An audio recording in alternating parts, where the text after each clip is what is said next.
Hi everyone. I'm really sorry I can't be with you in Finland at this fabulous conference, but I'm delighted to have an opportunity to share some ideas with you.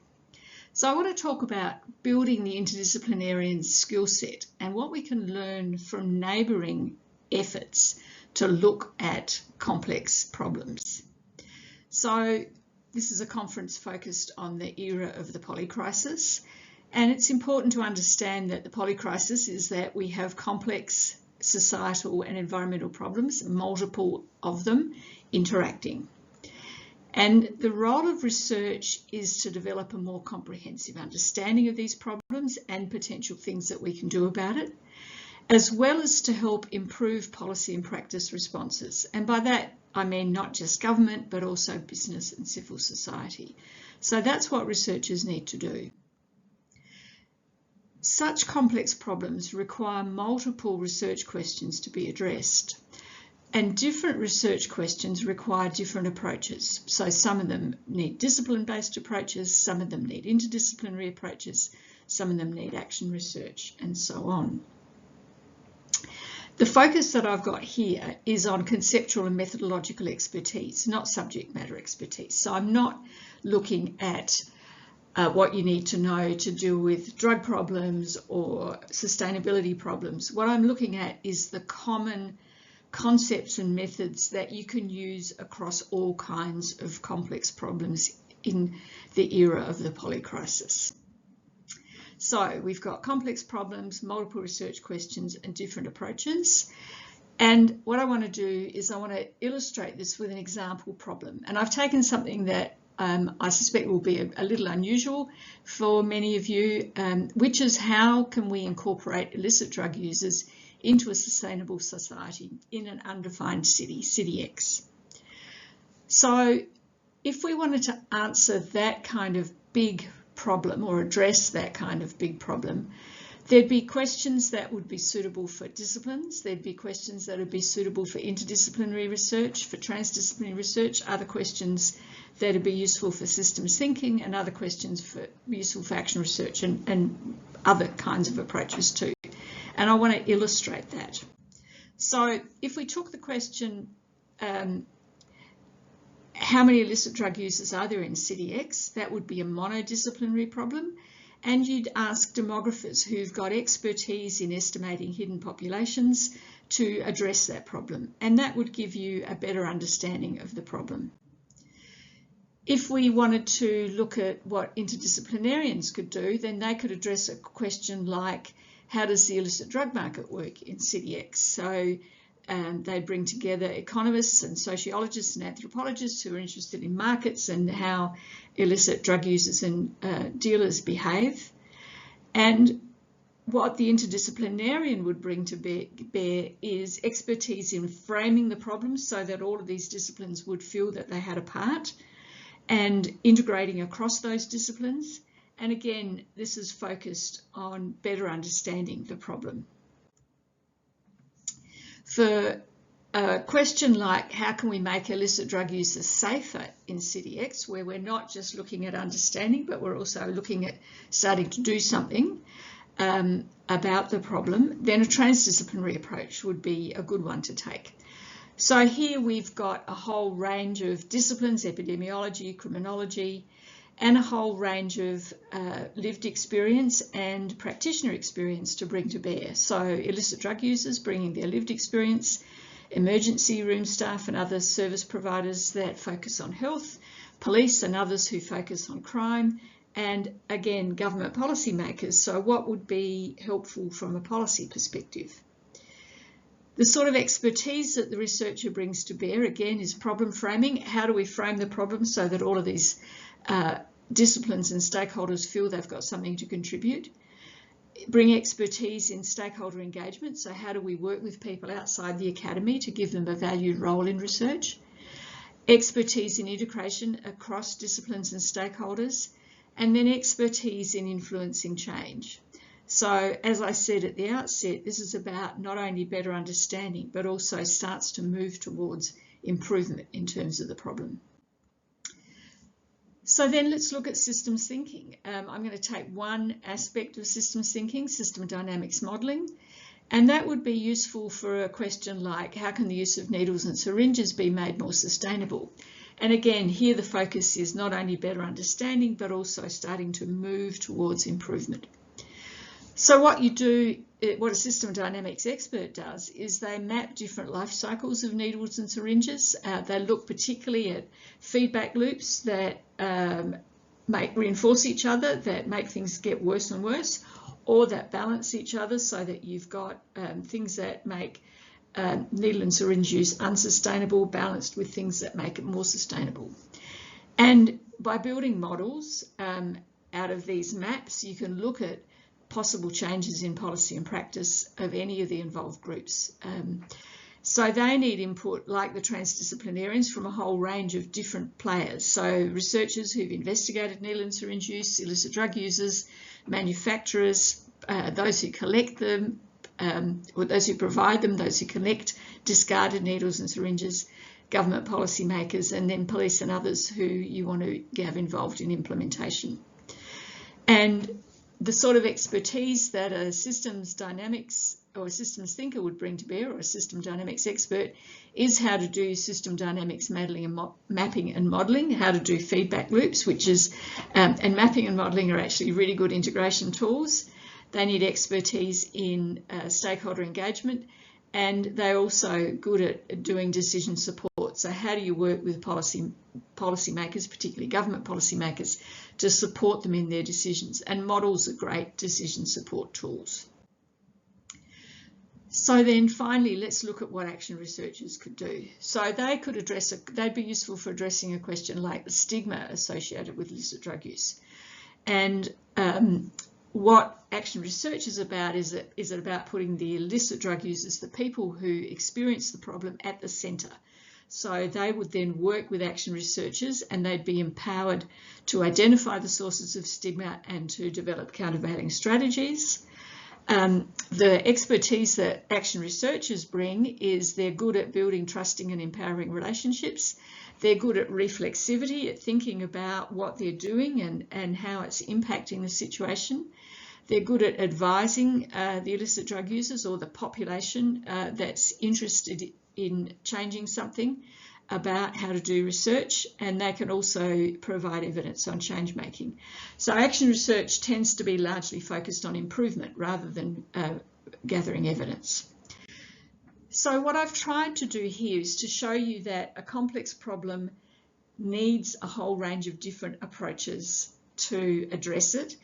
And in the examples, I'm hoping a bunch of commonalities will have become evident, that there are different approaches have actually quite similar things in common.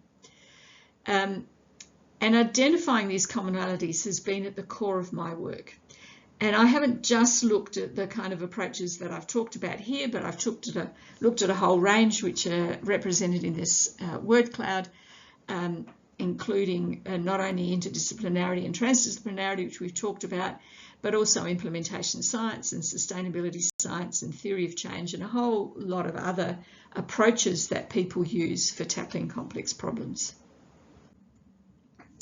So far what I've tried to illustrate is that a polycrisis is multiple complex problems interacting, that if you have this situation, you've got multiple research questions that will be involved, both to develop a more comprehensive understanding and to improve the policy and practice responses, and that different research questions require different research approaches, and that the different research approaches have many commonalities. They're not identical. Excuse me. They bring different things to bear, but there are commonalities. And what I'm interested in is how do you identify those commonalities so that researchers can be more effective in tackling such problems. And I've been particularly interested in whether or not the commonalities can be classified.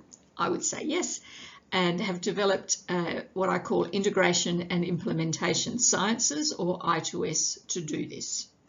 So what I want to talk about is I want to present integration and implementation sciences very briefly, and then talk about what it means for you and how you can position yourself in research on complex problems, what you can contribute, what your core, thinking about your core skill set, and what skills others would need to bring, so who you need to collaborate with.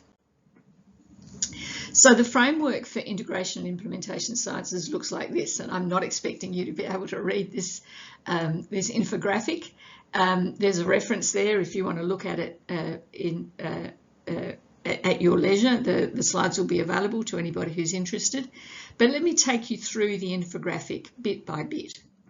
So integration and implementation sciences at this stage is focused on a repository, presenting a curated repository of tools that come from each of the areas that are useful for tackling complex problems. So inter and transdisciplinarity, systems thinking, action research, which we've already talked about, but also post-normal science, and a whole bunch of others that were in that word cloud. The aim for I2S is to become a fully fledged discipline that underpins and links all these different kinds of research, which I argue can be usefully thought about as integrative applied research. So it's research that seeks to integrate disciplinary and stakeholder perspectives, and it seeks to be applied. It seeks to make improvement. So I2S offers a framework, and it's classified all these different commonalities that I've talked about in 3 ways. So some of them are good. So one set of commonalities is what's required in understanding problems and potential actions more comprehensively. There's another set of commonalities about supporting policy and practice improvement by government, business and civil society. And because almost all of this work involves teamwork, and working with others, it's about interacting effectively. So that's a third set of commonalities. This is the second half of the infographic, which I'm going to gloss over for the minute, but come back to the key points.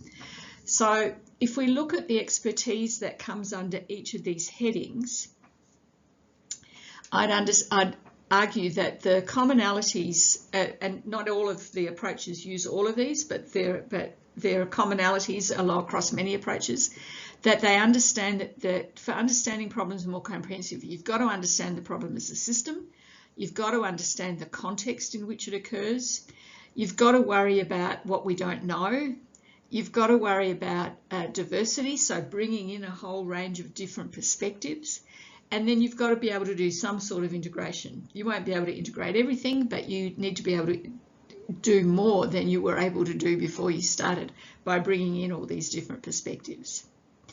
In terms of supporting policy and practice improvement, the key areas of commonality here are understanding and being able to be useful for decision making, being useful for implementing research findings, and then understanding the complexities of change. That change isn't just saying, you know, I want things to be different, but you actually have to figure out, you have to work hard at understanding change and at making change happen or stopping change from happening, which is what you want to do sometimes. And then in terms of interacting effectively, the commonalities here are about effective communication, they're about effective teamwork, and they're about effective stakeholder engagement. So these 11 areas are where I suggest there are commonalities between the different research approaches, and that as an interdisciplinarian or anybody who is interested in influencing the polycrisis, in helping society do better on complex societal and environmental problems, would do well to understand that these commonalities exist and to figure out where their skill set fits and what it is that they want to be good at. So let me give you a couple of examples. So let me start with one that's pretty easy, which is teamwork. And here in this framework, in a very brief description of teamwork, I argue that teamwork is about harnessing diverse perspectives and skills through collaboration that builds trust, develops a shared vision and goals, and that allows people to disagree productively. So disagreement is a good thing, but it has to be productive and it helps move forward. So if teamwork is essential to your work, and I suspect for a lot of people in the audience it is, you don't have to reinvent it. So it's about knowing what's out there and positioning yourself in regard to that. So there is something called the science of team science. There's an established group of people, researchers, who do this. They've developed a professional association, the International Network for the Science of Team Science. They've developed a bunch of handbooks and field guides and toolkits. And so if you're interested in team science, it's useful to tap into that. Let me pick a more complicated example, which is systems. So if you're to understand problems more comprehensively, you've got to understand that they're systems problems.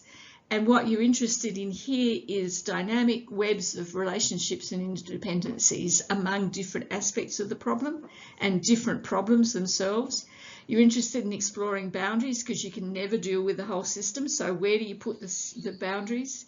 You're interested in systems within systems. So every piece that you take is also a system, and it's part of a larger system, and it's got smaller systems embedded within it. And it's also about recognising different perspectives. So diversity is a key part of working in a systemic way. Mapping and modelling are pretty central to systems approaches, but there are also dialogue methods that people use. So if you want to be more systemic in your work, again, you don't have to reinvent it. Most commonly, the approaches come under systems thinking, which is the way that people who specialise in systems characterise their work. Systems thinking is the term that they use. There are a bunch of professional associations. So systems thinking has been established for a long time, in the order of 100 years, and it's got a whole range of different branches. I've given you a couple of examples here, but there are also many more. Again, there are lots of handbooks and field guides. Unlike team science, there's a bunch of journals, and there are also toolkits.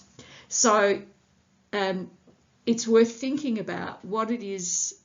It's worth understanding that for every element that is useful for dealing with complex problems, there's a bunch of people who've already thinking about it and will be useful in your work and developing a more comprehensive approach to the problem. The final thing to say, and hopefully this has become a bit evident, which is that imperfection is inevitable. It's part, and this is embedded in the infographic that I showed you, so acknowledging the inevitability of imperfection. Systems have no natural boundaries, as I mentioned. Things are constantly changing. You can never fully understand the context that you're working in. Unknowns are inevitable, including unknown unknowns, and diversity means that what suits one person won't suit somebody else. So you can never do something that is going to work for the whole system and for everybody all the time, because there are just so many you're in such a dynamic environment. There are so many things going on.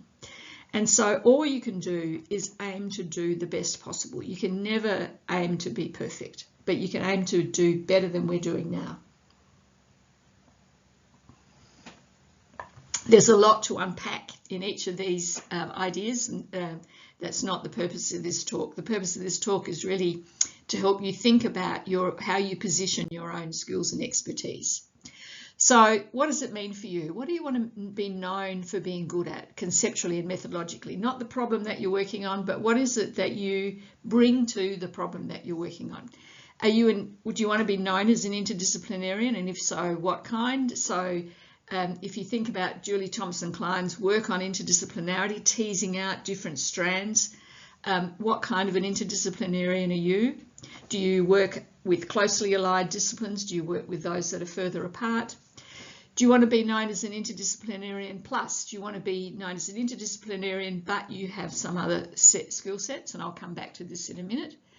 Or do you want to be known as having some other combination of expertise? I guess what I'm trying to do here is to show you what expertise is required. You can never do all of it, but you can think about, so what is it that makes me excited? What do I want to be known for? And how do I do that?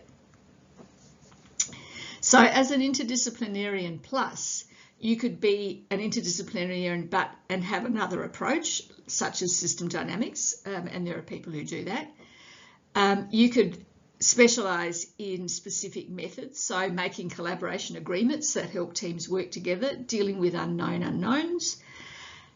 Or you could take an overall approach of the problem and or an overall view of the problem and help people decide which research questions to focus on, as I talked about earlier. So again, when you need something that you don't already know about, some new expertise or some new concepts or some new methods, don't reinvent the wheel. Find what's out there.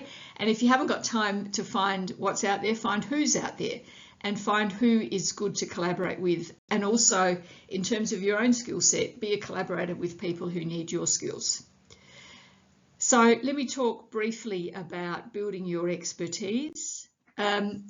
So one of the things that I've spent the last almost 10 years, we celebrate our 10th anniversary in November this year, is building the Integration and Implementation Insights blog and repository. And this is a focus on tools. It focuses on those concepts, methods, processes, frameworks, etc. that help do this kind of work. So it aims to cover all the elements of expertise that I've talked about, everything that's in the framework. It aims to provide new resources plus golden oldies, ones that have been around for a long time that people may have forgotten about or need to be reminded about. It aims to be short and easy to read, and it's aiming to be global. So we're really keen to have participation from around the world. And by looking at how things are handled differently in different parts of the world, we learn more about ourselves and our own situation, but we also get great ideas for how to do things differently. So there are 125 resources on teamwork, and I want to just show you a small number of them. There's this great circle of dialogue wisdom developed by a bunch of researchers in Bolivia. There's, I mentioned the collaboration agreement template. This is a great resource for helping teams work together more effectively. It's often uncomfortable working in teams, and there's a great resource about how to use that discomfort to promote learning. There's some great work being done on how to work particularly in interdisciplinary teams. And then there's a great way of making decisions in tool called gradients of agreement. So this is just a taste of the kind of resources that are available and that I'm hoping will get you interested in looking at more. If we look at the systems examples, there are 68 tools available on I2 Insights. There's some terrific work being done by Werner Ulrich. This is a golden oldie about assumptions about boundaries with critical systems heuristics. This is about some great work from Iran about how to redesign a system to create shared value. Great work from Botswana about systems improvement. So systems is not just about understanding, it's also about making systemic change happen. How to do system dynamics modelling well, and how to use modelling as empowerment. So there's a great blog post by Laura Schmidt-Olabisi, which argues that because there are no hierarchies in systems, it's a democratizing force. Recommend all of these resources to you. So I invite you to contribute your own skill set to I2 Insights, not just to use it. But if you sign up to the blog, you get an email once a week telling you about the latest resource that's been added. It's a quick read and will help you over time broaden your skill set. I would argue very strongly that you might want to do a reflective argument, do a reflective exercise. So you might want to just spend a few minutes thinking about what your skill set is and how you want to expand it. What do you want to be known for? What do you want to be good at? And just to reiterate that what I'm laying out is not easy or straightforward, but it needs to be tackled if we're serious about doing research that impacts and improves the polycrisis. I look forward to your questions and comments. Given that I'm not there, feel free to email me. That says at anu.edu.au, and I'd be very happy to interact with you on anything that takes your fancy.